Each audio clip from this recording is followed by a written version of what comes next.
Hey everybody, welcome back to my channel. This is Abby with Abby Reviews.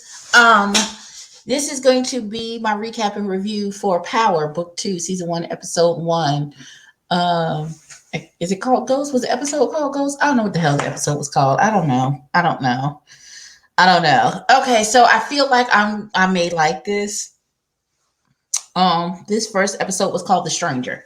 All right, so I feel like I'm gonna like this one. Better than I liked the original Power. I could not abide. I could not stand. I could not stomach the first iteration of this particular show. There's something about Ghost and him being an ain't shit nigga, and now we're trying to glorify all of his big bag of bullshit. And I just couldn't. I didn't like anybody on the show. So I'm doing my best to make this happen. So, first things first. There is a full reaction to this episode on my Patreon channel. There's a link in the description box if you would like to become a Patreon member. So you can watch me watch and yell at the screen and talk about how I'm going to throw my panties at Method Man throughout this entire series, no matter how long he's here. There's a whole lot of my foo la la in a live reaction to this whole hour. And it felt like it was so long. Oh my God, it was so long episode. So if you would like to join my Patreon, I would love to have you. I think it's $5 a month. And there are already 3 live reactions over there waiting for you to watch and enjoy. I did one for the Come Up Miami, one for Fashionaires of Atlanta, and now one for Power Book 2, Season 1, Episode 1. So what I'll do is this will be our Sunday afternoon situation. Every Sunday afternoon until church opens back up, and then I probably will be at church, and it'll be later Sunday evening. I will do a live reaction to the episode of Power. So, we start with the baby waking up. Tariq is waking up. He is running. I felt like he was running this whole episode. Everywhere he had to go, he was running. This baby ain't got no car. He ain't got no license. You in college? I don't understand something. What is happening? Somebody explain it to me. So if I have a lot of confusion in this because I didn't watch Power, the original Power. So I'm coming at this with fresh eyes and fresh perspective. And, if I'm wrong, correct me. So it's the day of his mama's arraignment, and they trying to figure out how they're going to get out of jail. At first, I saw the boy put some money. I said, who he finna bribe? See how my mind went left immediately? I said, who he? And okay, full disclosure, I don't have any notes. I was just going to put an edited version of my reaction, but it was blocked worldwide. So now I'm doing a regular recap and review. But again, if you want to see the live reaction, please go to my Patreon. That's where it is. I have no notes. I'm just going off the top of my head and what I remember. So he's running across town to get to his mama's arraignment, and they talk to the attorney. Tamika, you's a bad bitch. Let me just start there. The attorney, I'm here for the attorney.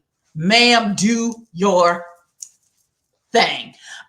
So they talk to the attorney. It's like she's gonna plead. We don't know if she's gonna be able to get out. Blah blah blah blah blah. So the attorney goes to talk to the mama in the back, and she was like, "I know you didn't kill him, but you can't cover for nobody. We can get you a plea deal and get you out of this, and you get probation and time served. And come on." And she's like, "But you gotta tell who did it. You can't lie to me. I need to know everything because even when you go to allocute for this plea deal that was given," this is about to turn into a mukbang because I have some food. But if you don't tell who did it, then I won't be able to help. You can get questioned, and the whole thing can get thrown out the window if they catch you in a lie. And she was like, "I'm not lying. This is the truth." Blah, blah, blah, blah. She's like, "I can't help you if you're going to lie." And then she was like, "You're going to have to tell it. Is it Tariq?" And she's like, "Is Tariq you trying to cover for?" And she was like, "Bitch, you fired." And I was like, "Oh, bitch, you can't get her fired. She just got you a plea deal. Girl, you was about to get needle." And it's drama. So we then go to Tariq goes to see the administration for this college, and they was like, "Oh, we pull some strings to get you in, and this is what you got to do. This is one of your requirements to stay in this school. Not only do you have to do all of your shit, but now you have to tutor our basketball star to make sure that he is straight." And so I said, so he got to do his shit and the other boy's shit too. What kind of shenanigans and foolishness? That's the price. Like, goddamn, I got to do twice the workload. Come on, that's not fair. But okay, I digress. So they said, we're going to put you in the room. So he then sees his little white friend, how his little white friend got into the college. He said because his parents built the pool and the library. So there's that. The accuracy. Went down the wrong pipe, y'all. Jesus. It's trying to kill me. God, fix it. I don't remember his little white friend name. Tell me that in the comments. So he was like, oh yeah, bro, we're gonna be here clocking all the hoes, blah blah blah blah. He's at, where's Lauren? Lauren got into Yale. So somebody help me, because it has been 20 years since I graduated from high school and went off to college. But when it happened for me, I graduated in June. College didn't start till August. Why is there a 2-week window? To he was just in high school and now he's in college. There's no accuracy. We just doing what the fuck we want on this show. We just making up rules as we go. And so the outside rules only halfway work here.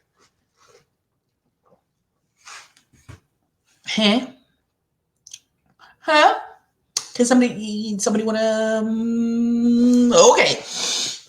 So the girl, first of all, if these y'all just starting school, and it's the beginning of the semester, why is everybody dressing like it's the middle of winter? It's August. It's not that cold where you people. It's still 90 degrees during the day. Why y'all got heavy wool jackets and sweatshirts and shit on? Where are you people? What Icelandia? Where are you? Where are you? I don't understand none of the choices that are being made.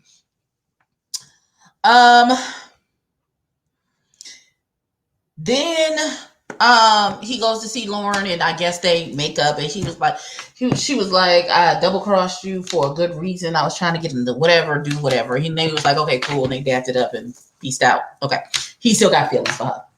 So he meets the new roommate. The roommate was fucking some little girl when he got to the room.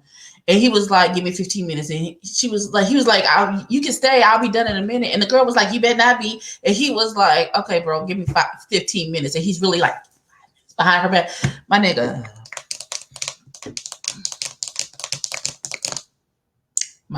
So he meets him. They go to a park. Listen, I'm out of order and all over the place because I'm going off of memory and what I remember. So y'all work with me. So they go to his house and they meet his mama, who is Mary J. Blige, his brother, who's some big thick nigga, I don't know, who looked real dangerous. His name is Kane. And they meet the sister. I can't remember the sister's name. It's going to become important because he's going to be dating her too. It looks like there's going to be a love triangle between Lauren and Tariq and the sister. So he's talking to the sister. They're getting to know each other. Whoop-de-woo. So there's this guy at the party. He was like, where's my girl at? He looking for his girl. Excuse me. Who apparently was fucking Kane in the bathroom 5 minutes ago. So, apparently the girl is a hoe. Let's start there. How you come to your party with your dude and you end up fucking another dude in the bathroom? Girl, I know the streets be calling, but goddamn, sis, what's happening? What kind of choices are you making in your life? So baby girl comes out and she's like, no, I'm staying here I'm staying. Okay, bitch. And so he's like, go on, get on and embarrass him in front of everything. And his mama was like, oh, he'll be back and he gonna have that thing too. And he's like, okay, fine. So they are dealing with the party, and then Mary J. Blige is standing out in front of the house. The boy done came back and he got a pistol on his hip. And he was like, where Kane at? Tell him come out. You can't protect him. And she was like, he right behind you with a shotgun about to blow your head off. And which he was. And he was like, you take your ass home. Go on. You know what's best for you. Go on get. And then whoop, whoop. Here come the police. And Mary J, he walked off. The brother hit his gun and walked off. She walks up to the police. He's like, yeah, I got a call. And he was like, and she was talking to her clearly.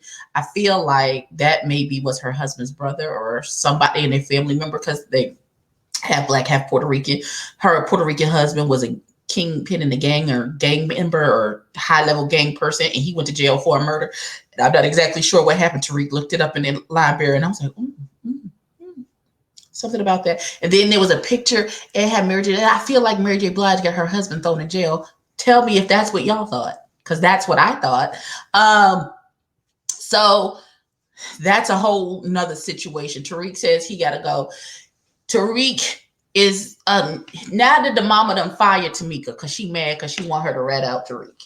So she got this little raggedy public defender. You about to go to jail for 750 years fucking with this girl who don't know what the fuck she's overworked and underpaid and don't really know what the fuck she's doing. Her, that little white fat white lady, don't let her do, she doing her best, but their best is clearly not going to be good enough. We need a nigga for the job. And the nigga is Method Man. So Method Man is his high-powered lawyer, and Tamika talked to Tariq, and she's like, you'll have to get your mother another lawyer. And she's like, one who doesn't necessarily need the truth to do their job. I said, oh, bitch, okay.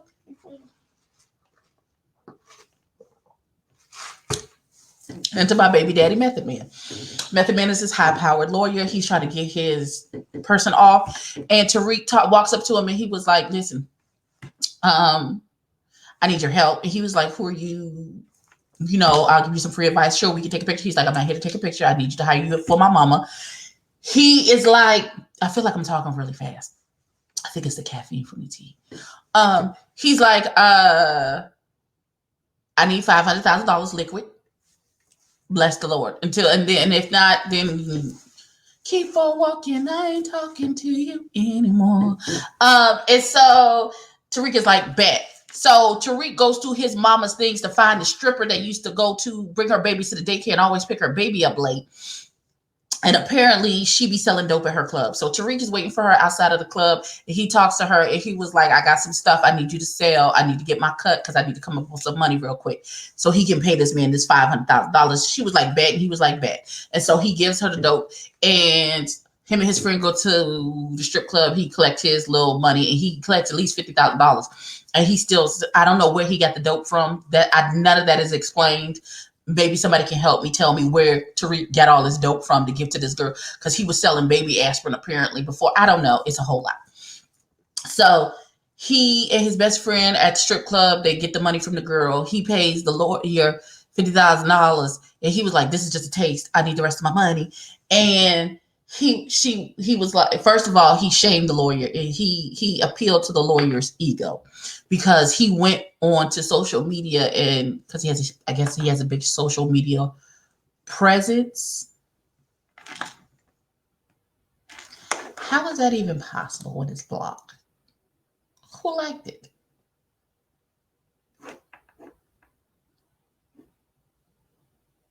How is that even possible? I'm sorry. So,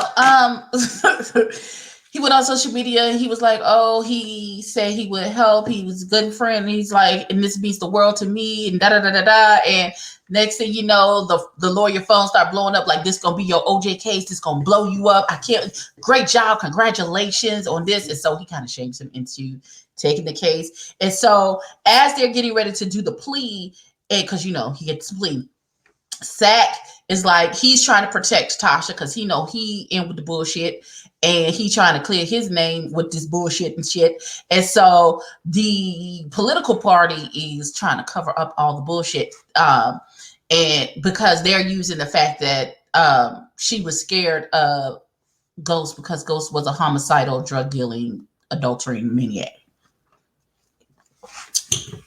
And the party can't let it get out that that's what actually was happening with him, because they can't get out that that's what's happening with him, because then they'd be like, so that was your choice for Lieutenant Governor, this drug kingpin who's an adulterer and was beating his wife, and she, what? They can't have that come out, because then their dirty dealings will come to light. So they're trying to throw all of the shit onto Tasha. And so they ran up on old girl and was like, drop the charges against her. And then this is going to be a federal case. And they throwing a queen pin charge on her. Lord Jesus. And so they was like, we throwing the charges out. He was like, wait, we already have a deal in place. And the judge was like, oh, my bad. Sorry, homie. There's not anymore. And so they rearrested her under federal charges. And so, also, Tariq tried to get into this Chronicles class, which gets him out of school a year earlier, there's something going on with the dean of the law portion of the school. She really is, trying to push him forward and champion him and all that good stuff. And she's really doing a lot for her Save the Children campaign. But that's the thing that happened. This is my review and recap of my memory of what happened in this episode. If you would like to see my full reaction to the actual episode, with me screaming at the screen and all acting, it's me. I'm going to add. I am going to add the link to my Patreon so that you can see the full reaction. If you would like to join Patreon as one of my patrons, and you can see full reactions to the episodes every Sunday. I promise I will come. If you can't afford it, I understand. I love you anyway. Come here and I'll do a recap like this every Sunday. And then if you want to see the full reaction, my full reaction, you can go to Patreon. So please like, comment, and subscribe. Tell a friend to tell a kin, and I will catch you in the next one. Peace.